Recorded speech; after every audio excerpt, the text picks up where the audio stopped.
او زمونږ د تمام اهل مسلم ته چې دی نو دا خواست دی انشاءالله چې هغې مونږ سره په دې مسجد کې چې دی نو هغې چې څومره وس الله ورکړي د وس مطابق مونږ سره پوره امداد وکړي. د دې نه مونږ ارزو تمنا لرو انشاءالله. او دغه مسجد چې دی نو هغه زمونږ د 100 روپو په امداد سره دغه رنګې د دې نږدې علاقې الحمدلله ډېرو خلکو مونږ سره چې دی نو هغه پوره امداد کړی دی. خو لیکن بیا هم زمونږ د علاقې دا غربت دی او ډېره زیاته کمزوري ده، نو د هغې د وجې نه جومات زمونږ نه چې دی نو هغه تعمیر چې دی نو نیمګړی پاتې شوی دی. د هغې اوس مین مقصد چې دی نو هغه لینټر کول دي چې په هغې کې مونږ د هغې وس او طاقت نه لرو.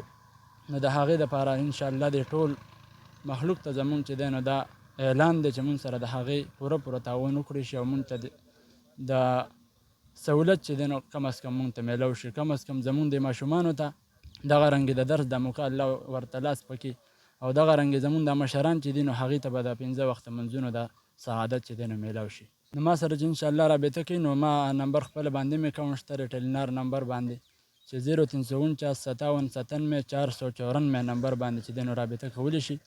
او بیا د هغې نه پس چې بیا انشاءالله دا نور ملګري به هم چې دی نو نمبر تاسو له درکړي او د هغې سره هم رابطه کولی شئ. دا نمبر یو ځل بیا تاسو ته وایم چې 0349 57 97 494 دې نمبر باندې انشاءالله هر ټایم چې دی تاسو رابطه هم کولی شئ. د ځای ته چې دی نو هغه راتلی هم شي.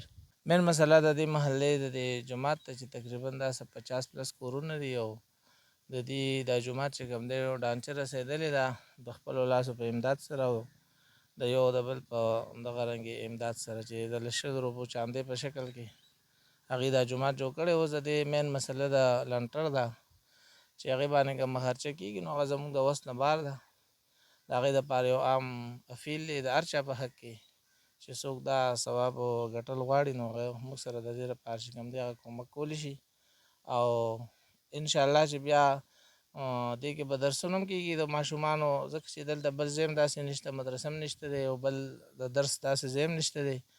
نو بس د هغې دپاره دا یو عام اپیل دی د هر چا په حق کې چې څوک موږ سره تعاون کول غواړي نو دا علمخان بانډه ده او دغه رنګې تقریبا د 50+ کورونه دي. د هغې دپاره د دې جومات ته جوړول ضرورت دی.